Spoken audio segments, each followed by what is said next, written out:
Kinshasa direct canal de Sage télévision mboti na bandeko nyonso oyo bomesana kolanda magazine na bino pona ekolo ya mokolo na lelo tozali mpe na basango ebele oyo tokoyeba kufungula na bino ensemble pona komeka koyeba nini oyo ezali koleka na kati ya République démocratique du Congo et pourquoi pas oyo ezali koleka na libanda ya République démocratique du Congo. Merci na ba abonné na biso nyonso oyo bomesana kolanda biso na ba bisika nyonso oyo bozali. Merci na ba abonné na biso ya canal de Sage TV et pourquoi pas ya Bongania Média ainsi que ya Amalia Télévision et pourquoi pas aussi ya Planète Vérité TV. Merci à celui qui est derrière la caméra Jibong, c'est Jonathan Bongania. Comprenez que tous mon équipe est belle. Là, je vois encore Dimitri Bongania, pourquoi pas.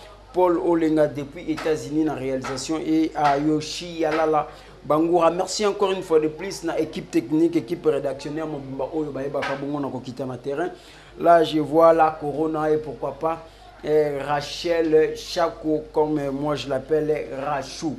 Alors tout qu'on a déjà sangona biso ya mokona lelo na journal à vie oyo et pesibiso ndingisa et pesibiso makomi que voici liste ya 22 ministres oyo bazali kolongola tope bazali kokanga bango et pas ya président de la République asi ba ministre wana oyo ezali cité awa bazali ba ministre oyo bazana kati ya gouvernement ya coalition nationale oyo ezali mais mingi ezali bongo na ngambu ya FCC na ngambu ya FCC nde ba journal avis d'appel nde pesi biso ba kombo na bango ya komona pona ba ministre oyo baza bakozala arrêté na mikoleko ya oyo ezali ordre ya chef de l'État Félix Antoine Tshilombo Tshisekedi. Ministre ya liboso ezali bongo Lambert Mende Omalanga, Thomas Lowaka, Tambwe Mwamba, Jean Lucien Mboussa, Oli Lunga, Bruno Chibala, Adolphe Muzito, Sami Badibanga, Raymond Chibanda, José Makila, Steve Mbikai, Basile Olongo, Joseph Kokonyangi, Denis Kambai, José Ndundu, Justin Bitankwira, Luzolo Bambi, Willy Bakonga, Ange-Marie Lukiana, Germain Kambinga, Modeste Bahati Lukwebo et Lumeya Du Malenji. Donc wanande ezali ba kombo ya ba ministre oyo journal avis d'appel et outil la kisabiso ba ministre oyo bakozala arrêté par ordre ya chef de l'État Félix Antoine Tshilombo Tshisekedi. Alors les questions aussi à poser, est-ce que ce sont des ministres oyo? Parce que moi tout ça ko yoka mona cessé wana ezape ko tambola ke na mikolo ezali ko ya awa remaniement ezako salama na kati ya gouvernement. Alors est-ce que ndenge ba uti ko komela biso kaka alors est-ce que ça ba ministre ba kozala arrêter to remaniement ko salama eza ba ministre oyo ba kolongola bango? Ce sont les questions oyo to meke un peu comme tuna entre biso na ba abonné na biso ba mesana ko landa magazine na biso pona ekolo.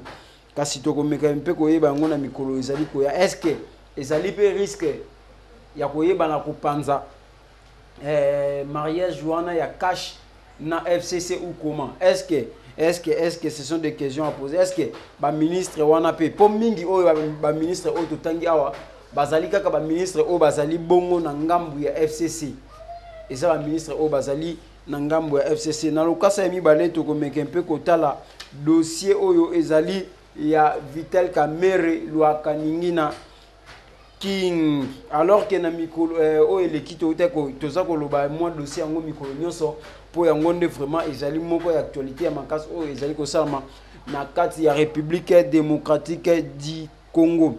Alors tout le monde awa les journal à la in pe apesi biso lobi les 4 vérités sur les dossiers d'arrestation de Vital Kamerhe. Pourquoi ces 4 vérités wana?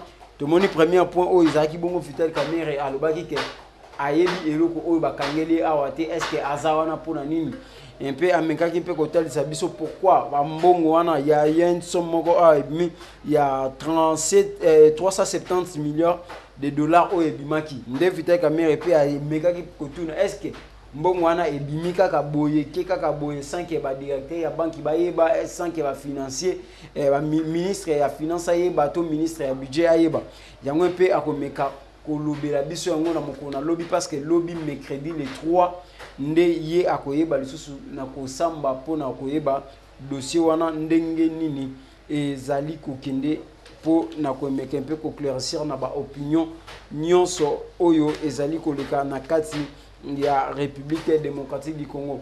Il y a encore dossier OMP mais qui kosimba lisusu mwa mitema ya bato ebele. L'autre fois to meka ko la kisango na bilili kasi équipe na biso ba ekitaki na terrain bongo pona kokende kotala dossier yango ezali nini likambango ezali nini oyo eza un peu ko bouleverser bato mikie. Rachi bongo akitaki na sur le terrain oyo ezali bongo dossier ya lopangu ya défunt papa Wemba Mose Fulangenge oyo atikaki biso na mikolo oyo et bambula oyo uti déjà koleka. Alors bakitaki wana sur le terrain parce que lopangu wana ezali bongo na makanisi ya kotekama. Il paraît-il que ba famille na bazolinga bateka ngo maman mazo nazolinga teka ngo bana bazolinga bateka ngo, mais on a un peu déploré sur cette dossier là yango moni équipe na biso ekitaki na terrain pour na kolandela dossier wana na source po biso to meka kempe ko lukato zo vraiment dossier ndenge nini ezali kokende.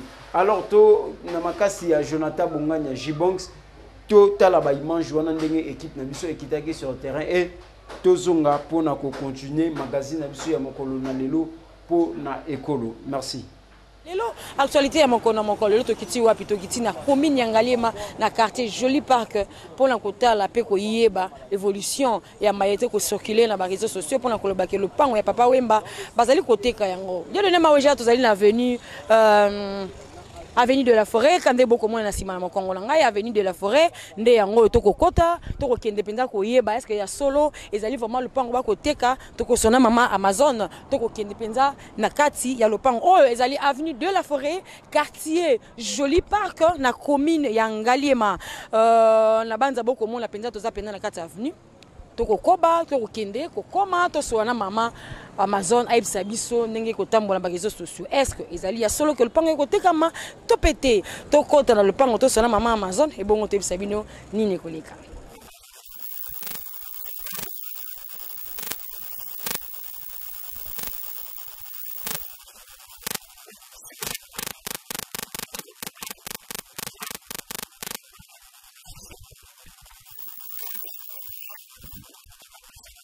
Puis la personne à qui avait distribué tout ce que Papa Wemba avait donné à la famille de Papa Wemba, que ce soit les habits, que ce soit la parcelle qui était à Bandal. On a donné à tous les enfants qui étaient soi-disant les enfants de Papa Wemba, n'est-ce pas? Et nous avons demandé à son frère, le frère de Papa Wemba, de nous prouver que ce sont les enfants de Papa Wemba. On a donné le nombre, d'abord c'était 32, 36, 50. Mais en vérifiant, c'était 17 enfants. Moins 5 de la maison. Ils sont restés à 12. Ils ont pris une parcelle. Ils ont pris 2 voitures. Ils ont pris tous les habits. On a tout donné. Même des sons vivants. Même des sons vivants. Papa me disait toujours à ses frères, à ses soeurs, que cette parcelle appartient à ma femme. Ils ont commencé avec sa femme. Ils dormaient sur la natte. Dormaient sur la natte. Maintenant, et aujourd'hui, ils ont quelque chose de comme ça. Il dit, c'est pour ça. Même pas ses enfants de la maison. Même pas. Il dit, c'est pour ma femme. Et les documents sont là. Alors, même ses enfants, même ses frères-là, quand ils sont arrivés, ils ont bien dit que cette parcelle, ce n'est pas pour nous. Papa Wemba nous disait toujours, c'est pour sa femme. Ça, on ne tient même pas compte. Les documents sont là. Moi, ça m'a étonné. J'ai vu sur l'écran des filants là, avec Télé 50. Alors j'ai appelé Rose, j'ai dit, mais Rose, qu'est-ce qui se passe? Tu vends la partie? Il dit non. Et nous avons appelé le conseil spécial. Qu'est-ce qui se passe? Il nous a appelé, non, vérifiez, enfin, enregistrez-moi. J'ai enregistré, j'en ai avec. On demande à Jean-Marie Kassamba, qui vous a dit ça? Il faut enlever vite. Il a enlevé. Et puis hier, aujourd'hui, mais ce matin, je vois encore quelque chose de dire. C'est Rose qui avait déclaré, Amazon qui a dit non, j'ai eu l'autorisation avec l'autorisation de mes enfants. Non, c'est faux. Ce monsieur, on peut le porter plainte. C'est pas normal. S'il vend ça, elle va vendre. Elle va vendre, ce n'est pas un secret. Quand on vend sa parcelle, il ne faut pas faire de... Peut-être que ce sont les commissionnaires qui sont au courant. Celui qui a l'argent peut venir acheter. On ne peut pas mettre ça à la télé pour dire voilà, on vend ceci, on vend cela. Non, ce n'est pas ça. Donc c'est faux. Si elle était là, elle allait sortir parce que maintenant, je vais la chercher. Je suis venu pour ça seulement. Non, donc ce n'est pas vendre, ce n'est pas maintenant. Cela maman Amazon bomoni pourquoi to laxi bino teye moko na kulisa solo li penza malamu alobi esengeli na ye azela basa la pierre tombale ya mobali na ye parce que tu le na salamate moi si o akufila mobali il faut basa ba norme nyonso ya ebembe ya mobali na ye pour que aye ba lolengeni na ko s'annoncer pe ko loba boyebi ke banda mobali na ye akufa na bimata na télévision moko te to sone penza na kimi nyonso ma ebisi biso vraiment au clair alobi ezali penza likambo ya lokuta ndenge ko tambola ke lupango ko teka ma yende a livre le pango to pa ebisi ba commissionnaire que ezali côté comme bi ezali lokuta nde to bana français NON archi faux donc eza penza lokuta expliquer biso penza lobi ye azali en bon terme maintenant bana nyonso oh ezali réalité pe vérité ya maito solo na maman ye moko to sepe penza makasi ninga ya biso bana ki to ko pala ki biso ke soki mayine ce style et comme prêt à kobenga biso penza to solo na wana nde ya kozala penza disponible pe ya koleka na ba etendre na biso nyonso. Merci à Jonathan Bongania, merci à Paulo Linga, merci à Dimitri Bongania pour des belles images. Ozako la kisabiso pe batunyo so o balinga canal des sages, balinga Bongania télévision. Bazako sepela na bilili wana bino moko bouti kolanda tout à l'heure. Ndenge équipe na biso ekindaki. Merci encore une fois de plus na soldat na biso ya makasi Rachel Chako na ndenga zaki bongo sur le terrain. Bouti ko mona ba image wana. Mais pour moi c'est que je peux ajouter ou à dire que le pont wana bien sûr et ça le pont à papa Wemba et ça le pont na ye mais pour moi déjà encore le beza patrimoine mongo oyo batu bakoki ko luka l'état na biso ndé akoki ko négocier na famille entre ko zoango ko pe sa famille som mongo oyo et qui ko permettre bango ba survivre mais eloko wana ba longola ngo te to bateka ngo te mutu mususu abongola ngo image wana te kasi etikala na image bongo ya papa Wemba parce que na kati wana to mona ka ba photo ya papa Wemba ezali ba biloko ya papa Wemba ezali et comment kata esika mongo oyo génération de génération parce que papa Wemba muze fulangenga za génération en génération batu ba ya kata wana ikoma lokola misé pour na papa Wemba to yaka kotala ka wana batu ba futa ka juste ba droit pour na ko kota na esika wana pour na kotala ka ba biloko ba œuvre ya papa Wemba koteka ka ba biloko ya papa Wemba et kozalaka bien makasi oleke ya ko mekempe ko bungisa image ya papa Wemba parce que soki totali na matonge wana na couloir oui bien sûr mais ça histoire eza wana za la lokola et ça et pas ya famille ya papa Wemba mais oyo to yebi biso nyonso sika papa Wemba banda ko vanda sika papa Wemba za ikozala batu ba yaka wana po batala ka ba image wana ba mona ka ndenge nini ya kotala ka ba photo na ye bilamba na ye po papa Wemba za ki mutu alingaki bilamba papa Wemba za ki mutu alingaki ba art rebelle il y a aussi des photos il y a des dessins il y a des ba statues ezali wana l'état na biso ameka un peu ko luka ko promouvoir image wana etikala pona ko betela bana na biso ba histoire ba koko na biso ba histoire ba paya o ba ko uta ka libanda pona ko talisa bango histoire ya musée Fulangenge papa Wemba Gilles Chungu Wemba Dio. Alors merci encore une fois de plus na Rachou pona ndenge okitaki na terrain pona ko komisa biso ba image wana. Alors pour nous clôturer pour nous école ya mokolo lelo nous avons un dossier bongo tokenda ko tala ngo libanda ya mboka wapi tokenda ki na États-Unis. Alors les États-Unis ces derniers temps ezana eloko moko za oleka wana donc ba américain baza ko maltraiter ba noir. Donc il suffit que oza la peau noire alors to éviter ce qui pandémie ya Covid oyo nde emimi makambo nyonso. Et comme ceux qui ont moni noir, bakangi, ceux qui ont moni noir, babeti, torturer. Alors torturer ça vraiment makasi. Alors tout le monde qui comment bandeko manifester qui devant Maison Blanche wana na ba image oyo Jonathan Bongania ceux qui a ko permettre ko illustrer biso ba image wana pendant que tozoloba tozomona wana défilé ndenge ni eza ko sala manakati ya États-Unis batu baza ko marcher devant Maison Blanche ba tumbi ba moto alors que baza vraiment na besoin ba autorité ya États-Unis ba meke pena no kotala ba droit ya ba noir est-ce que peuple noir parce qu'il y a aussi il y a ezo sala na ba américain noir na ba américain noir nde makambo wana ezo sala même na ba américain noir wana il y a aussi des ba nationalité misusu baza na kati ya États-Unis d'Amérique tout le monde ba malien baza ba congolais bazali ba sénégalais bazali ba burkinabé vraiment ba baza belé alors que les américains blancs baza toujours comme maltraité mutunyo so ba mona kaka na peau noire même ndenge baza ko illustrer biso ba image wana mais tokozwa correspondant na biso en direct ya États-Unis ameke mpe ko claircir biso ndenge nini makambo wana eza koleka bongo na kati ya États-Unis na correspondant na biso oyo ezali bongo Paul Olenga oyo basali pe moko na biso na kati ya Canal des Sages na Bonganya Media pe na Amali ya télévision. C'est avec lui on va essayer un peu de parler pour na kozwa ba éclaircissement par rapport ya makambo oyo eza koleka na États-Unis d'Amérique. Là déjà j'ai dit bonjour à Paul Olenga oyo azabongo en direct ya États-Unis ameka un peu ko claircir biso na dossier oyo. Ndeko Paul Mbote.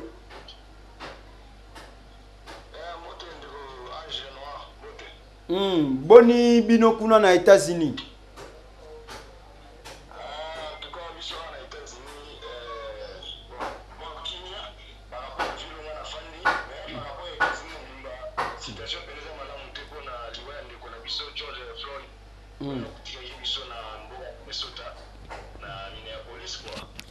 Ok, alors que bandeko oyo baza kolanda yo sikoyo lokola yo za correspondant na biso depuis États-Unis omeka un peu ko claircir opinion publique oyo za kolanda na kati ya Canal des Sages TV makambo nini actuel eza koleka na kati ya États-Unis kuna.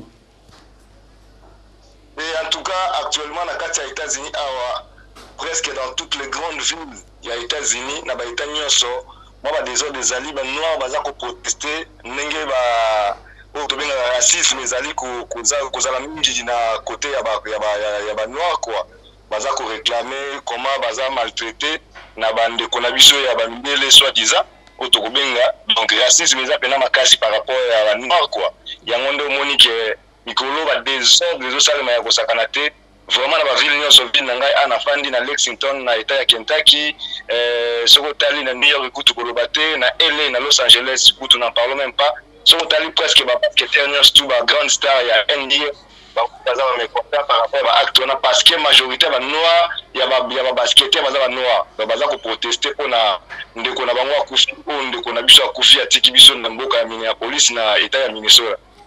Alors eloko nini e arrivaki ke ndeko wana kufa eloko nini salamaki po ekomati ke batu bakoma ko manifester boy po ekoma lelo cause ke batu ba déclarer que ça racisme. Et normalement solo wana ezali moi bizarre so na beteli ndeko kokamwa ezama bizarre ndeko wana kendeki na store moko tobenga ka Target awa bon magasin moko munene bateka pe biloko kolia pembeni kaningi na Kongo ezalaka bateka mwa restaurant na kata ya store asomba ki biloko abanene kolia et apesa ki $100 tant apesi $100 oh billet ya $100 na zaki ya mabe azozela donc c'est la différence na ye ya mbongo tikala chipo akende oh bandeko na bengi police omona o bakanga ye e ba bengi police ndesi ko police aye a constater que mbongo apesa ki ya mabe bon il y a ici bango bio soki ezaki mbongo ya mabe je ne pouvais pas poser la différence omona parti et puis ngai parce que na yebi na pesi moi je sais que mbongo azonse mbongo na pesi ya malamu alors pe place pesi ka mbongo na zo ba susute ndesali ba discussion ba kangeka ningi za la police azuye pour maîtriser et batie na ba menote ne policier wana akangaki ye na se a conseiller na mabele na makaram atie genou na cou jusqu'à ce que azosenga ye pena pardon abitikanga mu pardon limbisanga tikanga na pe mata mukena ba so pe mate le fait azosenga ba pardon policier na zo boya ti ndeko na biso akataki molimo na condition wana quoi exactement bien te.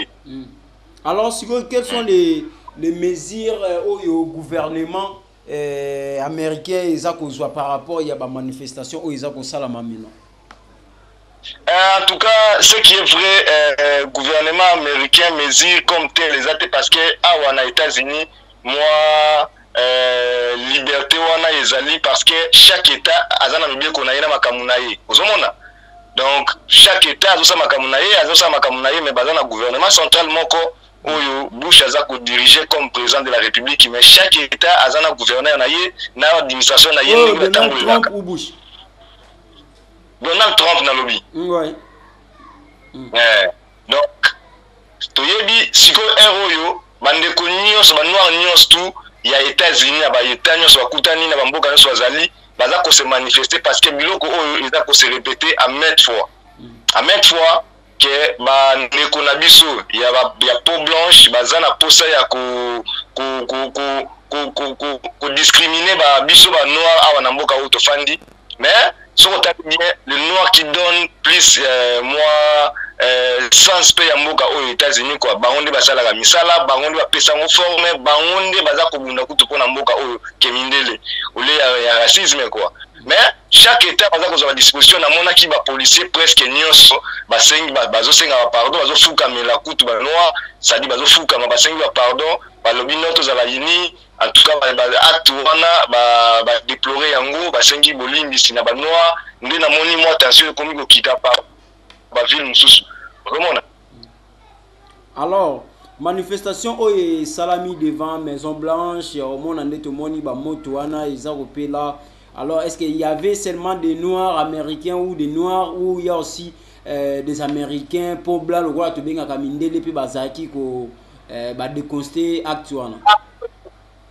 En tout cas, ezaka ka ba pon noir te, soko tali bien même ba mindele baza ko manifester pour na ba acte wana ba o baza contre racisme. Ozomona soko moni la kende ki na Maison Blanche parce que za place oyo ba institution ya États-Unis fandi sabi côté mokonzi ya mboka ya États-Unis afandaka. Ozomona ba ko protester parce que en États-Unis en tout cas liberté ya expression ezali. Soko za na pose wana likamuna yo okende se manifester, policier ko encadrer yo kaka akobeta yo te akuki ko ya ko agir soki bino pe bandi désordre. Ozomona et ça le rôle peut-être na mboka msusu na Afrique te ke awa pena soki boya bo tambola na bino bo yembi bo sama kamuna bino policier wazana pona ko encadrer bino. Yango mona ke non tellement que ba noir ba ndeko na msusu na ba blanc bazala ki penza na kanda par rapport à acte wana racisme ndo moni ba kende ko manifester.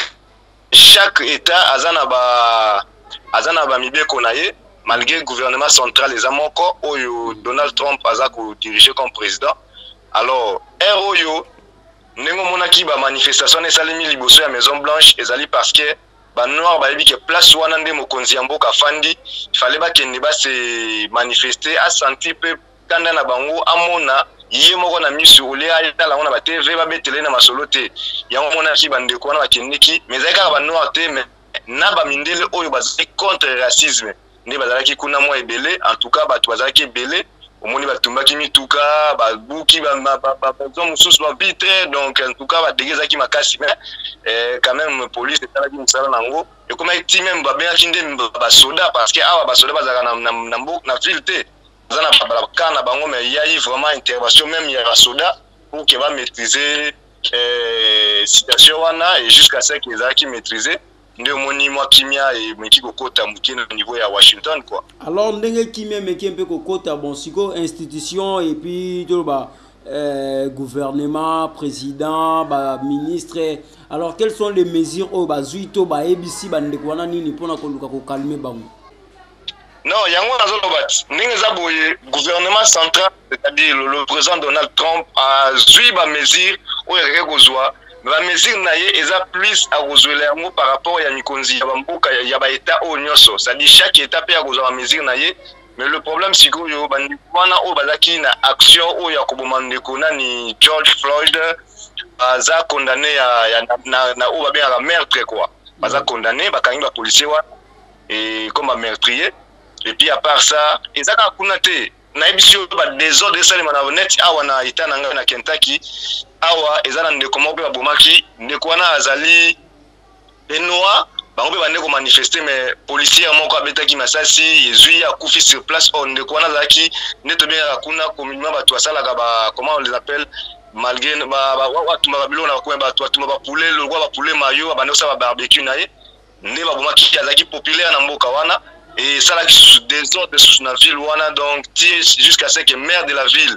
ayaki a venu na moni kuba mekondolas ne auto sala ngo sikoyo kala mingi te na famille wana so la boy so na Atlanta désordre moko salema kaka pona ba manifestation wana et chaque mboka baza ko se manifester et puis chaque gouverneur aza ko ba mesure par rapport ya makambo wana. Alors maintenant quelle est la vie actuelle ya ba noir américain na bino bato nyonso boza ko vivre na kati ya Amérique kuna maintenant vie actuelle na bino ezandenge ni na ba ndeko oyo bato bengi ba mindele boza na bango kuna.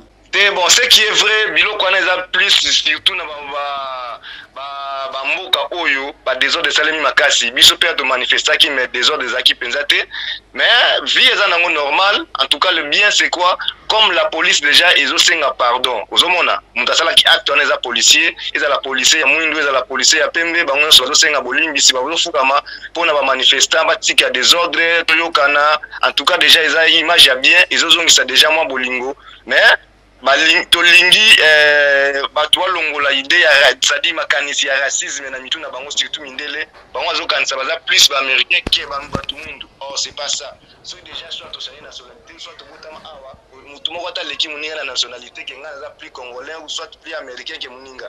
C'est le problème qu'il y a ici aux États-Unis. Et Dieu merci.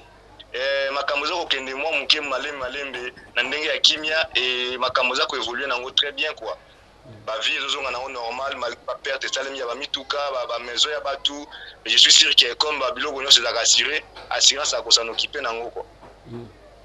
Alors merci vraiment Ndeko Paul Olenga. Alors quels sont les derniers messages qu'on lancé dans la communauté africaine et puis dans peuple noir nyonso au bazali na monde entier par rapport ya racisme oyo eza ko manifester na kati ya États-Unis d'Amérique? En tout cas, merci Ndeko Ange, merci vraiment na éviter par rapport à minute. On peut penser notamment une minute na pesa sous moins information muké. Oui. Ndeko na biso moko dans l'isolation na betango ko sexa batebele. Ça dit afanda ki na ye na liboso ya moi bistro afanda ki ne libanda azome la cigarette na ye des policiers ba yeka système de racisme ba iba menacer batu na ye mikanda ozana munduki ozana loka mabeba nini yes ba non na loka mabebe te nini te abando menacer ti bazui mes notes.